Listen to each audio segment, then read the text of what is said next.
super excited this afternoon, Leadership Unplugged with my friend Terry Head, who is the retiring president of the International Association of Movers. So Terry, that's an aspire to state for me. So talk to me about this retiring. Well, it's really rewiring. Rewiring. So I'm stepping down as president of IM at the end of the year, and then I'll go do something else. Actually, I'm going to go to school. Oh, seriously? I am. I didn't go to college. I went into the moving business 50 years ago, right out of high school.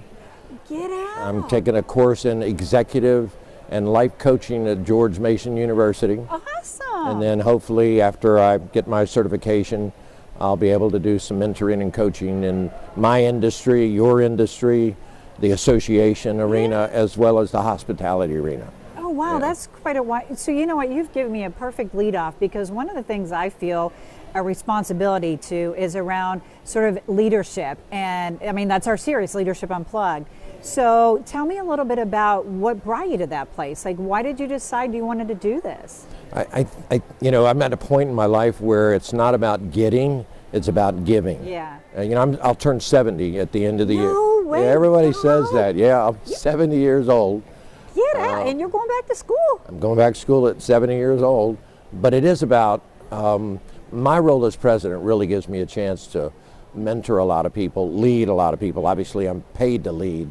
But that's what I think is really what I want to look forward to do is helping bring about the next generation of leaders. Yeah.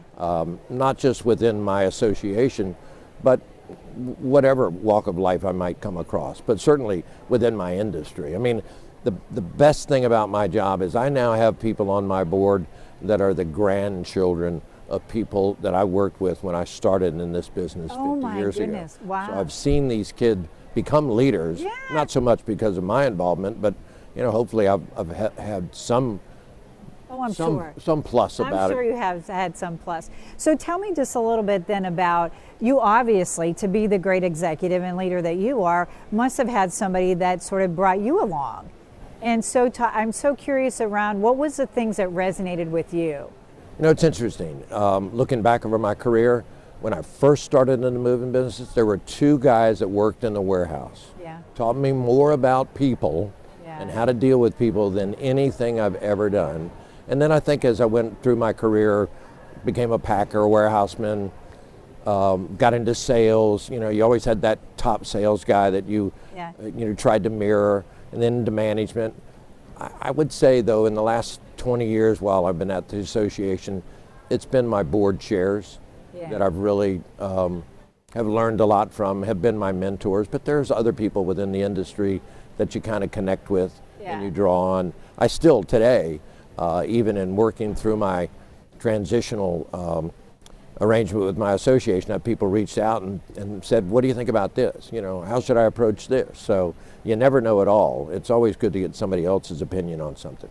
It's clear an indication of you being a trusted advisor and somebody that they sort of look up to and sort of look to. And so I think it's absolutely fascinating. I want to be invited to the graduation too, by the way. Okay. So you've got to make sure that I get that, that ability to come to that graduation.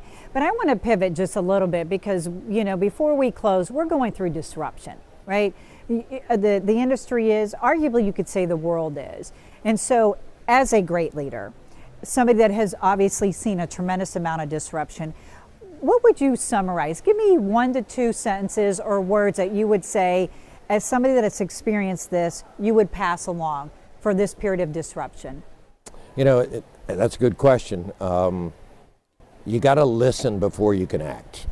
I think that is the one thing most good leaders have as a trait, is listening before acting. So listen to a variety of people. Listen to as many people as you can. Get as many opinions as you can about how to deal with the disruption, as you say. I mean, that, to me, that's the number one trait any leader has, is the ability to listen. Maybe the second one is to put yourself in the place of the people you're trying to lead. And it's not so much them knowing where they want to go, but you giving them the confidence that they can get there. And helping them. I'll end on this note, as you were talking about being a good listener. So my husband, he is a phenomenal listener. And you know what he says, Terry? He says his penance for being a good listener is he married a good talker. Your husband's a smart guy. He's a very smart guy. for many reasons. So thank you so much for being with me this afternoon. Thank you. And good luck in your rewirement. Thank you. Appreciate that. I appreciate it.